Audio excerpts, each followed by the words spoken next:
और रुक करते हैं बड़ी खबर की तरफ। खबर है रांची से, जहां राज्य के सबसे बड़े अस्पताल रिम्स पर एक बच्चे की चोरी का आरोप लगा है। पीड़ित परिवार लातेहार के मनिका थाना क्षेत्र का रहने वाला है। तो रिम्स के लेबर रूम से बच्चे की चोरी हुई, पीड़ित मां का लेबर रूम के बाहर धरना। इसके अलावा जो जानकारियां मिल पाई हैं, एक साथ दो तस्वीरें हम आपको दिखा रहे हैं। गार्ड ने खबर को कवर करने से रोका है, खबर दिखाने से मना किया। कैमरे जैसे ही ऑन किए गए वैसे ही उस पर हाथ रखने की कोशिश की गई, लेंस को बंद करने की कोशिश की गई। लेबर रूम के से बच्चे की चोरी का ये मामला सामने आया है। तो पीड़ित को अस्पताल से बाहर निकाला गया है। हम आपको बता रहे थे कि लातेहार के मनिका थाना क्षेत्र का रहने वाला ये परिवार है और बच्चा देने की मांग पर पूरा परिवार रिम्स परिसर के लेबर रूम के बाहर धरने पर बैठा है। इधर पीड़ित के साथ सहानुभूति से पेश आने और आरोपों की जांच कराने के बजाय अस्पताल प्रबंधन ने पीड़ित को ही जबरन अस्पताल से बाहर का रास्ता दिखा दिया। पीड़ित के पति का कहना है कि 11 दिसंबर को उसकी पत्नी ने जुड़वा बच्चे को जन्म दिया और इसके बाद से 14 दिसंबर को एक बच्चे की मौत हो गई, जबकि दूसरा बच्चा कमजोर था, जिसकी वजह से दूसरे वार्ड में उसका इलाज चल रहा था। जिसके बाद गुरुवार को दोपहर 3 बजे उनका बच्चा गायब हो गया। इस बारे में पूछने पर डॉक्टर और नर्स कुछ भी बोलने से बचते रहे। मौके पर पहुंचे मीडिया को भी खबर कवर करने से गार्ड ने रोका। ये तस्वीरें हम आपको दिखा रहे हैं। क्या दिक्कत है? किसको मत आप ले अपने हाथापाई नहीं कर सकते। आप इसको बोलिए हाथापाई कर, आप इसको हाथापाई नहीं कर, दूर रहिए। आप इसको कट के दूर रहिए। बड़ा हुआ ना, आप बड़ा हुआ रहिए। क्या दिक्कत है? किसको मत आप ले अपने हाथापाई नहीं कर सकते। आप इसको बोलिए हाथापाई नहीं कर, आप इसको हाथापाई नहीं कर, दूर रहिए। आप इसको कट के दूर रहिए। क्या होगा जानते हैं, बच्चा मिला गया, बच्चा खोज रहा ना। एक बच्चा है, दो बच्चा मरल दे दिया, बच्चा के लेके हम मनमाटी कर दिए। एक बच्चा मिलिए नहीं रहा, बच्चा खोज रहा है तो उल्टी हमारे न केस करता है। हम छोड़ दे जाओ मैं जाना है। पुलिस लोग बोलता है कि उधर जाइएगा तो हम जेल कर देंगे और मारबो करेंगे, और सब साइन इन करवा लिया, मोबाइल नंबर ले लिया। अब बोलता है कि आपको बच्चा नहीं है, मारा हुआ बच्चा दे दिए तो इधर चोरी करने आते हैं, आप घर से मत जाइएगा नहीं तो जेल में ले जाएंगे। क्या बच्चा हुआ है आपको? दो कहता है मेरा परिवार अपना से, हम बेहोश नहीं थे, हम जान रहे हैं। अब मेरा मम्मी भी बोल रहा है कि अपना बेड से लेकर शीशा में लगवाया, फिर घूर के देख रहे हैं तो बेड में एक और था। हमें ही सर बोल रहा है नहीं कि तो रिम्स की लापरवाही पर कई सवाल खड़े हो रहे हैं। सवाल यह है कि इलाज के दौरान बच्चा कैसे गायब हो गया। सवाल यह है कि पीड़ित मां की गुहार पर प्रबंधन, जो अस्पताल प्रबंधन है, वो लापरवाह क्यों है। सवाल यह है कि आरोपों पर कार्रवाई के बजाय एक मां से बदसलूकी क्यों की जा रही है। तो रिम्स की लापरवाही पर उपजे सवाल ये हम आपको बता रहे हैं। कई गंभीर सवाल हैं और खासकर उस वार्ड से बच्चे की चोरी, जहां बच्चों को बहुत ही एहतियात के साथ रखा जाता है, वहां से बच्चे की चोरी हो जाती है। और सवाल तो और भी जन्म यहां से लेते हैं कि आखिर उस माता पिता का क्या दोष है जिसे बाहर का रास्ता दिखाया जा रहा है, अस्पताल से बाहर कर दिया गया। यहां तक कि गार्ड ने बदसलूकी की, मीडिया से बदसलूकी की और कैमरे को बंद करने की बात कही गई। एक साथ कई तस्वीरें हम आपको दिखा रहे हैं। यहां पर इलाज का जो पैमाना है कुछ इस तरीके का है। ये वो गलियारा है जहां सभी मरीज रहते हैं और ऐसे में यहां पर कौन आ रहा है, कौन जा रहा है, क्या व्यवस्थाएं हैं, किस पर नजर रखी जा रही है, इसके बारे में और भी जानकारी दे रहे हैं हमारे साथ उपेंद्र कुमार, हमारे सहयोगी जुड़ चुके हैं। उपेंद्र, जो हुआ बेहतर नहीं हुआ, अच्छा नहीं हुआ, नहीं होना चाहिए था, लेकिन अब जब हो गया, ये घटना घट गई, तो बच्चा कहां, इसके बारे में कौन जानकारी दे रहा है?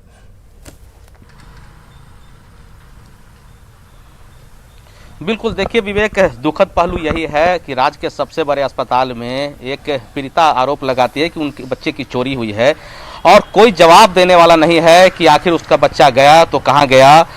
जो जानकारी है उसके अनुसार जो महिला है उन्होंने साफ कहा है कि 2 बच्चों को उन्होंने जन्म दिया था और एक बच्चे की मौत हो गई और दूसरे बच्चे का इलाज चल रहा था। लेकिन जब अगर पीड़ित महिला मान लीजिए कि ऐसी कोई घटना घटी है तो सहानुभूति से पेश आना चाहिए, लेकिन जिस तरह से घटना कल रात में हुई है रिम्स की ओर से, और दुखद पहलू यह है कि कोई बोलने को तैयार नहीं है। काफी कोशिश करने के बाद रिम्स के उपाधीक्षक ने व्हाट्सएप पर एक मैसेज भेजा है जिसमें उन्होंने यह कहा है कि महिला को बच्चा सुपुर्द कर दिया गया है और उससे उसका साइन हस्ताक्षर किया हुआ है। सवाल यह है कि महिला जो बात कर रही है वो यही कह रही है कि जबरदस्ती हस्ताक्षर करवाए गए हैं रजिस्टर में, तो तमाम तरह के जो आरोप हैं उसकी जांच होनी चाहिए। साथ साथ तमाम जो सीसीटीवी कैमरे लगे हुए जगह जगह पे उस पे देखना चाहिए कि आखिर बच्चा चोरी हुआ है। उपेंद्र, जब ये घटना घटी तब से लेकर अभी तक कितने घंटे बीत चुके हैं? जब ये घटना घटी, बच्चा गायब होने की खबर आई, तब से लेकर अभी तक कितने घंटे बीत चुके हैं? और तब से लेकर अब तक क्या सीसीटीवी फुटेज को बचाकर रखा गया, उसे कोई देखा नहीं है या उसके बारे में कोई जानकारी नहीं दे पा रहा है? अधीक्षक क्या कह रहे हैं? बिल्कुल बिल्कुल, यही मैं विवेक कह रहा हूं कि लगभग 14 से 16 घंटे हो चुके हैं और अभी तक रिम्स की ओर से सिर्फ व्हाट्सएप पे यह कहा गया है कि महिला को बच्चा सुपुर्द कर दिया गया या रजिस्टर में उनका साइन किया हुआ है। महिला भी आरोप लगा रही है, उनके पति जो संतोष है आरोप लगा रहे हैं कि उनसे जबरदस्ती रजिस्टर पे साइन करवा लिया गया है। सवालों के घेरे में फिर रिम्स है, लेकिन इसके जवाब में कि आखिर बच्चा गया कहाँ, जो महिला आरोप लगा रही है कि हस्ताक्षर करके जबरदस्ती हस्ताक्षर कराया गया है कि उनको बच्चा रिसीव करा लिया गया है खुद से बचने के लिए, इसकी जांच कौन करेगा? जब सीसीटीवी कैमरे अगर है और महिला का आरोप सही है तो उसकी जांच क्यों नहीं कराया जा रहा है? रिम्स की ओर से अधीक्षक या निदेशक क्यों नहीं सामने आ रहे हैं कि पूरा का पूरा मामला ये है? वो सारे उपकरण हैं जिसकी मदद से आप पता लगा सकते हैं कि कौन सच बोल रहा है, कौन झूठ बोल रहा है। अगर बच्चे के माता पिता यह कह रहे हैं कि उनके बच्चे की चोरी हो गई तो कोई तो ऐसा व्यक्ति होगा जो उस वार्ड से उस बच्चे को ले जाता हुआ दिखेगा। तो ये जांच कराने में 14 से 16 घंटे का वक्त नहीं होना चाहिए था। इस पर तुरंत ही अस्पताल प्रबंधन को एक्शन लेना चाहिए था। बहुत बहुत शुक्रिया उपेंद्र हमसे बातचीत के लिए।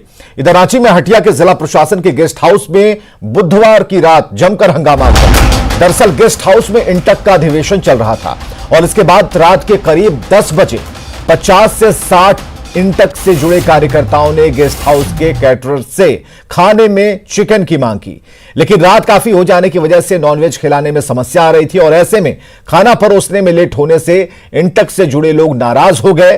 कैटरर के साथ बहसबाजी हुई, लोगों ने कैटरर्स के साथ गाली गलौज की और प्लेट भी तोड़े। इस घटना पर जब न्यूज 18 ने प्रदेश कांग्रेस के कार्यकारी अध्यक्ष संजय लाल पासवान से बात करने की कोशिश की तो उन्होंने इसे सामान्य घटना बताया।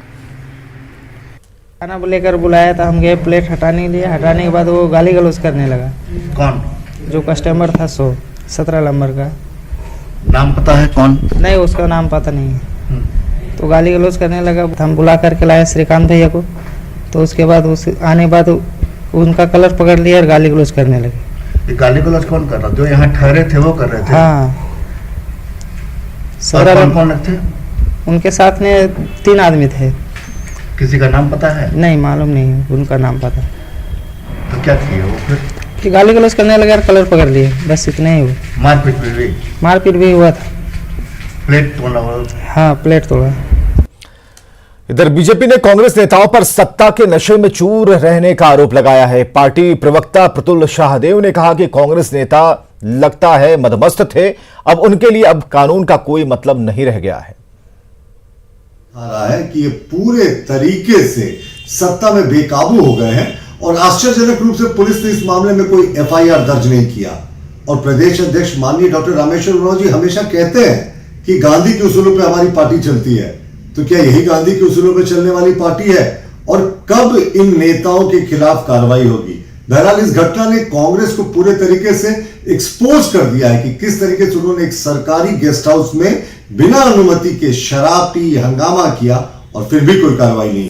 चलिए, संजय कुमार सिन्हा हमारे साथ हमारे सहयोगी जुड़ चुके हैं, सीधे बात करते हैं। संजय, गांधी जी के रास्ते पर उसूलों पर चलने की बात कांग्रेस करती है, लेकिन गांधी जी के डंडे का इस्तेमाल कुछ इस तरीके से होता है कि उसकी आवाज दिन के उजाले में सुनाई दे रही है और दिखाई भी देती है।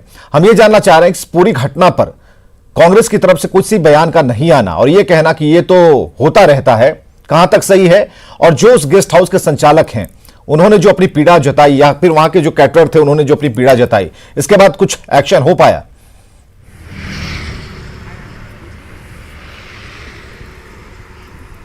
देखिए विवेक, जैसा कि आप जानते हैं कि चिकन नहीं मिलता है तो तूफान मचता ही है, और यही तूफान मचा बुधवार की रात को वहाँ पर जो स्टेट गेस्ट हाउस में। और आप देख रहे हैं कि यहाँ पर हमारे साथ सीधे मौजूद हैं गेस्ट हाउस के संचालक रंजन जी हैं। हम उनसे सीधे बात करेंगे कि रंजन जी, वास्तव में बुधवार की रात को हुआ क्या था, लोग जानना चाहते हैं। गेस्ट हाउस में कुछ कांग्रेस इंटक का बैठक चल रहा था और कांग्रेस का भी कुछ नेता लोग वहाँ पे ठहरे थे गेस्ट हाउस में। तो रात के 10:30 बज रहा था, वो लोग नॉनवेज का डिमांड किए खाने में, चिकन का। तो इतने रात में चिकन उपलब्ध नहीं होने के कारण मेरे कर्मचारी देने में असमर्थता जताई। उसी को लेके वो लोग बार बार डिमांड कर रहे थे। फिर फाइनली कुछ नेता थे वहाँ पे जिनको मेरे कर्मचारी द्वारा बोला गया कि इन लोगों को समझाइए, मना कीजिए, चिकन नहीं है। फिर वो लोग शाकाहारी भोजन खाने को मान गए। यही हंगामा मचा रंजन जी, तो वास्तव में क्या वहाँ PCR वैन भी पहुंची थी जैसा कहा जा रहा है? नहीं, ऐसी कोई बात नहीं है, कोई PCR वैन नहीं, कुछ भी वैसा कोई हंगामा कुछ हुआ नहीं। बस वो लोग चिकन का मांग कर रहे थे, नॉनवेज खाने के लिए। हाँ। अच्छा, उसमें कुछ क्या कांग्रेस के कुछ नेता भी यहाँ पहुंचे थे? प्रदेश कांग्रेस से कार्यकारी जिनका नाम जो वहाँ पे बहुत सारे नेता लोग, मतलब क्योंकि इंटक का भी बैठक था तो शायद वो भी कांग्रेस से संबंधित थे, तो इसलिए बहुत सारे नेता लोग थे। तो फिर वो लोग बोले नहीं, चिकन नहीं है तो फिर नॉनवेज नहीं बन पाएगा। जैसा कि रंजन जी ने बताया कि सारा जो मामला है दरअसल नॉनवेज खाने को लेकर हुआ था। चिकन की डिमांड हुई थी, चिकन नहीं मिली, रात के 10:30 बज रहे थे। और आप समझ सकते हैं कि जब चिकन की तलब हो और इंटक की बैठक चल रही हो तो लोग थोड़ा सा नाराज हो जाते हैं और बहसबाजी भी हुई। और जैसा कि कैटर की बाइट आपने सुनी, साफ कहा कि उसको लेकर के जब चिकन नहीं मिला खाने में तो गाली गलौज हुई, प्लेट तक तोड़े गए। लेकिन जहां तक कोई कार्रवाई की बात है, कार्रवाई से फिलहाल इंकार है। विवेक, चलिए, बहुत बहुत शुक्रिया संजय, हमसे बातचीत के लिए, तमाम जानकारियों के लिए। और इधर रांची पुलिस को बड़ी कामयाबी मिली है, नक्सली पोस्टर चिपकाने वाले पकड़े गए हैं। बड़ी खबर इस वक्त की हम आपको बता रहे हैं, नक्सली पोस्टर चिपकाने वाले को पकड़ा गया है। 5 युवक इस पूरी कवायद के पीछे थे जिन्होंने पोस्टर चिपकाया था। रातू रोड समेत कई इलाकों में इन्हें पकड़ा गया। पोस्टरबाजी कर दहशत फैलाने की इनकी कोशिश थी और टीपीसी से पैसे लेकर पोस्टरबाजी का इनके ऊपर आरोप है। पुलिस 5 युवकों से पूछताछ कर रही है। ओम प्रकाश हमारे साथ, हमारे सहयोगी। ओम प्रकाश, इस पूरे मामले में क्या जानकारी मिल पाई है? पकड़ा तो गया है, लेकिन क्या जो पकड़े गए उन्होंने अपना गुनाह कबूल किया है? जी, अब तक पूछताछ की जा रही है। आपको बता दें कि रांची जिले में कुल करीब 5 थाना क्षेत्रों में इस तरह की पोस्टरबाजी हुई थी।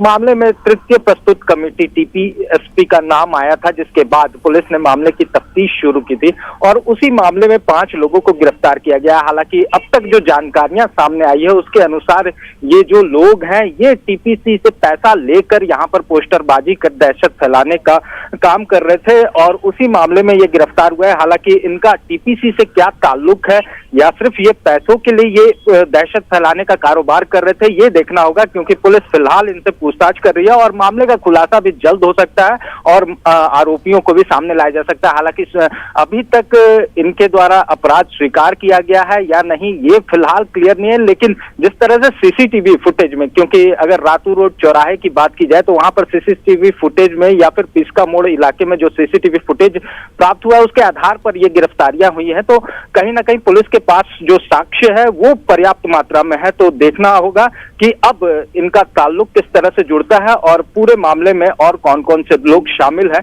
उसका खुलासा कब तक हो पाता है। जी चलिए, बहुत बहुत शुक्रिया ओम प्रकाश तमाम जानकारियों के लिए। और चलिए आज रुकेंगे एक छोटे से अंतराल के लिए।